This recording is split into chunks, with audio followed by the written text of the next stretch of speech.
Story 1. I remember voting in the first election that I could and being so excited. I believe it was Clinton and Bush. I voted regularly until I hit my 30s.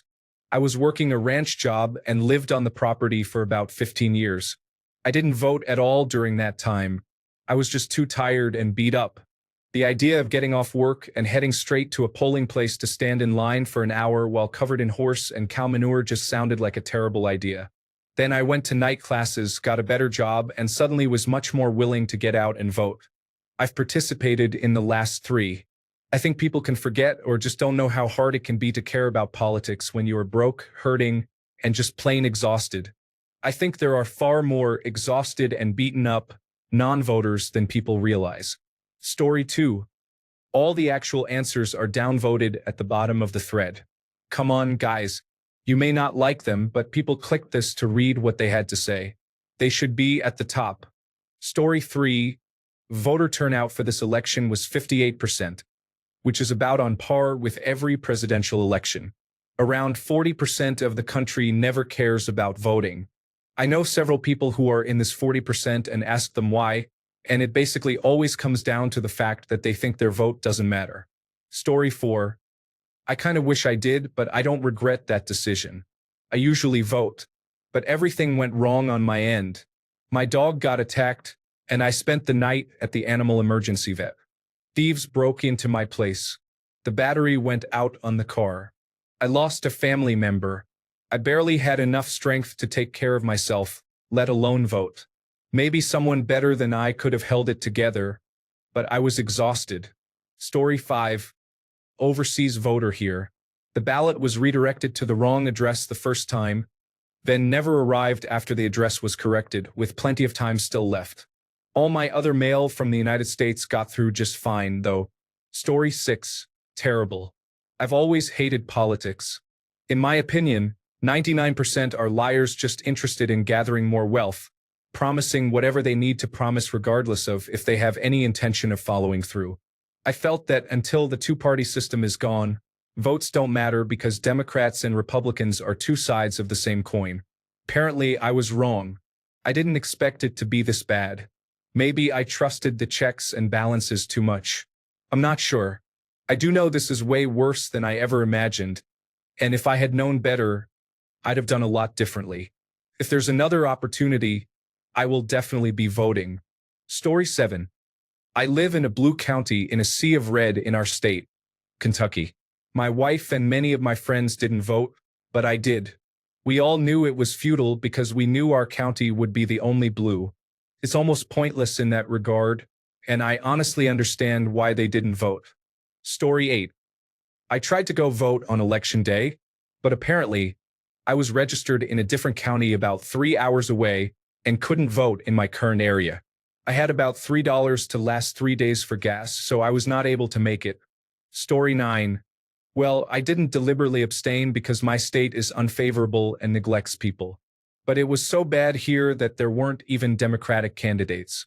Our House representative ran completely unopposed on the ballot. Story 10. I did not vote for president. I have a hard time with the whole lesser of two evils. However, now I feel like absolute regret and feel worse about that decision than ever. I have made a promise to myself to never let that happen again. Story 11. Oh, I came to read the comments thinking someone would answer that, but it's just full of people waiting to criticize someone. You do realize that without supporting people to change for the better, there's no point in asking this anyway. Story 12. I'll speak up. I did not vote. My state is so incredibly red that it does not matter. Not just the president either. Many down-ballot races do not even have Democrats on the ticket. It is just a Republican running unopposed. I fought hard during the last voting cycle when it looked like there was a possibility to get a Democrat in the legislature, asking all my friends and family to vote. It was the closest race we have had in a while and still ended up being something like a 15% difference. Story 13. I've been politically neutral for most of my life. I refuse to participate in the voting system because I believe the divide has been orchestrated to split this country into two distinct sides that increasingly hate each other. Additionally, it disgusts me that the Electoral College still exists. It makes voting feel like when I was a little kid trying to play video games with my older brother, and he would unplug the controller so I thought I was playing, but I really wasn't. My refusal to participate in our voting system was based on a moral decision. That being said, this is the first time I feel that the situation has shifted to the point where it no longer feels like rebelling against a system designed to divide a nation is the top priority. I now feel an extreme level of guilt, and my fears about the fate of our economy are at the bottom of the list. The thing I'm most worried about now is the safety of anyone and everyone of ethnic or racial diversity in the United States. As a white male with what I consider a good set of objective moral beliefs, devoid of any religious or political biases, I feel like I have failed so many people. I wish there were some way I could publicly apologize to all the millions of people whose lives have been or will be ruined in the coming months and years. I have a sick feeling in the pit of my stomach because I know I made the wrong choice this time by not voting. Story 14. I voted. My girlfriend didn't. I asked why, and she basically gave the response that if voting mattered, they wouldn't let us do it. As a Pennsylvania resident who has not been able to track my ballot and seeing how my state turned, I understand why. Our voting system isn't that democratic, and it has been declining steadily. This is the election I feel mattered the most, but the voting was going to matter the least. I'm glad I did it, but everything that has come out since makes me feel that it really is just a dog and pony show. Story 15. This doesn't apply to me, but I voted for Hillary in 2016. Trump won. I didn't vote in 2020. Biden won. I voted for Kamala in 2024. Trump won. I don't think I should vote. Story 16. My dad voted for the first time ever in the last election. He is turning 60 and is a Marine Corps veteran. When he said, "In November, when we go vote," I had to have him repeat himself. My mom voted for the first time in 2020. Neither of my parents was politically inclined. I voted for the first time at 18 in 2012, not knowing what it even looked like to vote. I've voted in nearly every election since. When I asked my dad what was spurring him, he said, "Well, Trump is an idiot and disrespectful to veterans." Story 17. I didn't vote because I was really depressed, and thinking about anything political seemed to make it worse. My mindset at the time was that nothing mattered, especially when it came to politics and the government. Things are going to happen regardless of my vote. Well, as it turns out, it did matter, and things absolutely can get worse. And now, when I see what is happening, I feel worse than before when I chose to avoid it. Now I feel like I can't avoid it. This world and America feel insane, and it bums me out that so many people can't see that. I absolutely regret not voting and doing my part. Story 18. As someone who voted for Kamala in 2024, I'm tired of this constant rhetoric of blaming voters every time a Republican wins. Sure, it is frustrating. We need more people to vote closest to our interests. But what does that say about the Democratic Party? Did they offer anything substantial other than that they are not Trump? When are we going to hold them accountable for not offering anything and always caving in to Republicans? We need to start having these conversations and start changing the Democratic Party. Otherwise, we will just keep repeating this cycle. Story 19. I really don't think these people feel any different. They clearly didn't feel like both Donald Trump and Kamala Harris were worth voting for. If you think both candidates are not good, it makes sense that you wouldn't care. Story 20. The responses should be quite different depending on if they live in one of the 7 swing states. Arizona, Nevada, Michigan, Georgia, North Carolina, Wisconsin, and Pennsylvania. Realistically, people outside those states did not have a practical way to cast a vote that could make a difference. And if your preferred candidate already won your state, then your vote literally could not have helped at all. If another 5 million Californians had turned out for Harris, it would have done nothing. Story 21. I'll get downvoted to hell, but whatever. I voted third party, so I effectively abstained. Neither the Democrats nor the Republicans automatically get my vote because they claim that their candidate isn't as bad as the other candidate. Kamala Harris was a bad candidate from the very beginning, and the Democratic National Committee never should have run her. Horrible track record as a prosecutor, ineffective senator, etc. There's a reason that Barack Obama, the only legitimate candidate I voted for, wanted an open convention instead of just handing off the nomination to Harris. He knew she was a bad choice, but the Democratic National Committee, being the Democratic National Committee, couldn't help but shoot themselves in the foot. I don't think I need to go into detail as to why I didn't vote for Trump. The fact is that by going out and holding my nose, as many on Reddit claim I should be doing, I'm telling the Democratic National Committee and the Republican National Committee that they don't need to change and that they can shovel whatever slop they want on my plate and I'll eat it. My vote and everyone else's votes should be earned and not expected, but the parties and a lot of people on here don't seem to believe that. If things go to hell because the parties can't put forward a candidate that is palatable to me, then that's their fault and not mine. I'm turning off notifications because I'm sure I'll just get a bunch of nasty comments, and I don't want to deal with the nonsense for giving an honest answer. Edit for clarity. I'm not asking for a perfect candidate, just one that isn't objectively awful. Story 22. Here are some quotes from Reddit during the election campaign. I'm not afraid of Trump becoming a dictator. I would never vote for Trump, but I'm not sure Kamala will be any better. I don't believe anything in Project 2025 will be implemented. He's not afraid of it because the dictator line was a joke taken out of context. Also, Project 2025 isn't a Republican platform. It's a bunch of proposals for policy positions, some tame ones that will be supported and some less tame ones that won't. All because some of you thought Harris didn't deserve your vote. And because she didn't go through the proper primary process. You let a good one get away. Story 23. These responses are baffling. The prevailing message seems to be, Kamala would have been just as bad as Trump, which is demonstrably false.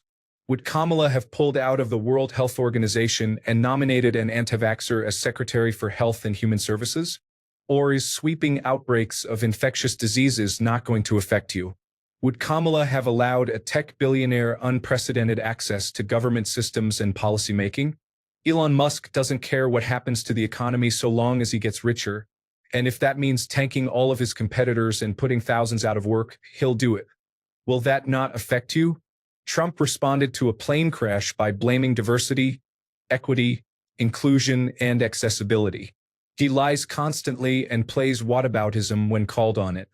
How is this man the same as Kamala? These are a few examples out of dozens. You have no idea what he's doing outside of the stuff that makes headlines, do you? Do you know what all of the executive orders he has signed will do? You have no interest in it and pretend it won't touch you. That is not the case. Truly, the education system has failed the United States. And now it's only going to get worse. But who cares, right? Story 24. Rather than shame people who did not vote, who probably statistically would have voted for each candidate at about the same percentages that the general electorate did, ask what about the party and candidate was so off-putting that people would choose to vote for Trump instead. In other words, perhaps the problem is not the electorate, it is the party. The continuous stream of loaded questions from angry Reddit users is also becoming tiring, especially since moderators are not regularly following their own rules regarding removing loaded questions obviously meant as downvote bait if you actually started getting real answers to the questions being asked. Story 25. 10% of United States states require the Electoral College's vote to match the popular vote. Anyone here remember how the last several Republican presidents, including Trump in 2016, before Trump in 2024 only won via Electoral College vote and not popular vote? No? Anyone remember how the Democratic National Committee said that Bernie couldn't win in 2016 and how it was shown that their event for LGBTQ support was a thinly veiled award ceremony? Also no? The country is already run by wealthy oligarchs who, as we've seen, change their outward opinions to chase money. Oust wealth from presidential campaigns and I'll vote. Story 26. I live in a state where the outcome was predetermined from day one. I did vote, but my vote was meaningless. There were only 2 Democratic candidates on my entire ballot for federal and state positions. With the Electoral College, I completely understand people in my position not voting for president. Story 27. Sort by controversial and see the real answers people are giving. It's funny how you all are proving their point that they do not care about elections because they feel their opinion does not matter, and all the replies are criticizing them for not voting their opinion and being naive. Story 28. The one I keep hearing is, I didn't like her, or I didn't like her policies. And then they can never point out what those policies were. They usually follow it up with something about Biden, the border, immigrants, and other countries stepping all over us. This seems to be a majority opinion in my area. Story 29. This post just feeds into the deeper problem with our society. Original poster and everyone else blaming non-voters and even Trump voters. Why? Don't you realize that that's exactly what they want you to do? Don't you see that they want us at each other's throats? Harris failed spectacularly to attract enough votes to defeat Donald Trump. It was her failure, and I say that as someone who actually did vote for her. It was a terrible, sluggish, and unconvincing campaign. She sought and failed to gain the votes of conservatives by cozying up to billionaires and the Cheneys. She could have won that election by actually speaking to the issues that matter to the leftists that chose not to vote for her. But every time she emphasized how lethal our military is or reaffirmed her support for the genocide being perpetrated by Israel, it just reminded many of us that the Democratic Party has no interest in supporting actual leftist principles. It only seeks to gain and retain power and money for itself. No person is obligated to vote one way or another. The onus is on the candidate to convince people to vote for her. And she didn't. You should be angry at the Democratic Party and at Kamala Harris for botching the election so badly. There is a huge number of people that are hungry for a true left progressive candidate but cannot stomach a milquetoast former attorney general turned lackey for the billionaire class. Reaching out to your fellow middle and working class citizens is the right response. Being angry at them gets you nothing. There are two parties representing the billionaire class. Their primary difference of opinion is in how to best exploit the rest of us.